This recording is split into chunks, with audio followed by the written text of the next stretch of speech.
மனிதனுக்கு கடவுள் சொன்னது கீதை, மனிதனுக்கு மனிதன் சொன்னது திருக்குறள், மனிதன் கடவுளுக்கு சொன்னது திருவாசகம். அந்த திருவாசகத்தை கேட்டது மட்டும் இல்லாமல் சிவபெருமானே எழுதி திரு ஆலவாய் உடையார்னு கையெழுத்தும் போட்டு கொடுத்துருக்காரு.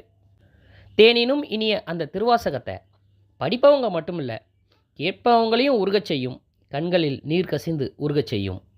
கரும்பஞ்சாற்றினிலே தேன் கலந்து ஊன் கலந்த திருவாசகம் அப்படின்னு திருவருட்பாவை இயற்றிய ராமலிங்க அடிகளாரான வள்ளலாரும் சொல்லியிருக்காரு. அவ்வளவு பெருமைகள் கொண்ட திருவாசகத்தை அதனால தான் புத்தக வடிவத்தில் பார்த்தாலே அதை வணங்கி தலை உச்சியில் வைத்து கொள்ளும் அடியார்கள் பலருண்டு. புத்தக வடிவத்திற்கே அவ்வளவு பெருமைனா இறைவனே கையெழுத்திட்ட அந்த மூல ஓலைச்சுவடிக்கு எவ்வளவு பெருமை உண்டு.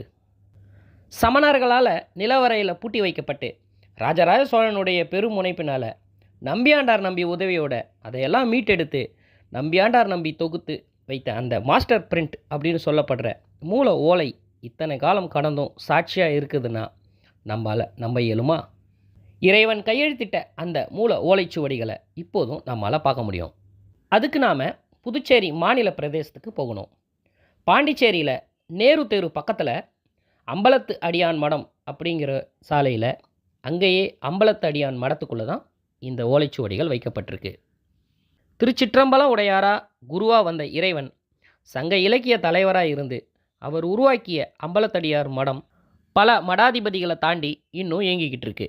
இதன் தலைமை மடம் சிதம்பரத்தில் இருந்தாலும் பாண்டிச்சேரியில் உள்ள மடத்திலேயே இந்த ஓலைச்சுவடிகள் வைக்கப்பட்டிருக்கு. ஆனால் நாம் நினைத்த நாட்களில் இந்த ஓலைச்சுவடிகளை நம்மளால் பார்க்க முடியாது. சிவராத்திரி அன்னைக்கு 2ஆம் கால பூஜையில், அதாவது இரவு 9:30 மணியிலிருந்து 11 மணி வரைக்கும் நடக்கும் பூஜையில் இந்த ஓலைச்சுவடிகள் வெளியில் வைக்கப்பட்டு பூஜைக்கு வைக்கப்பட்டு பக்தர்களின் பார்வைக்கும் வைக்கப்படுது. அதன் பிறகு மீண்டும் பேழைக்குள் சென்றுவிடும். அந்த பேழை நடராஜ பெருமானோட பாதத்தில் வைக்கப்பட்டிருக்கும். அதை எப்போ வேணாலும் பார்க்கலாம்.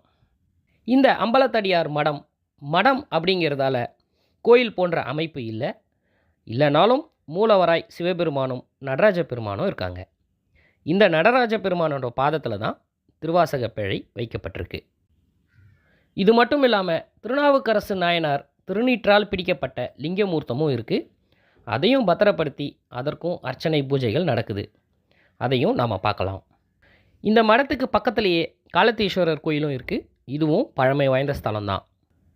காலங்களும் மனிதனும் பரிணாம வளர்ச்சி மாறினாலும் இறைவனும் மாற்றத்திற்கு உட்பட்டு காலத்திற்கேற்ப காட்சி கொடுத்து அருள் புரிவார் அப்படிங்கிறத உணர்ந்து தான் மாணிக்க வாசகர் முன்னை பழம்பொருக்கும் முன்னை பழம்பொருளே பின்னை புதுமைக்கும் பெற்றுமை பெற்றியனே அப்படின்னு பாடியுள்ளார். காலத்தால் தவிர்க்க முடியாத இறைவனாலேயே கையெழுத்திடப்பட்ட இந்த வரலாற்று பெட்டகத்தை நிச்சயம் ஒரு முறை தரிசனம் செஞ்சு பாருங்கள். மீண்டும் வேறொரு புராதனமான பழமையான ஸ்தலத்தில் சந்திக்கிறேன். நன்றி, வணக்கம்.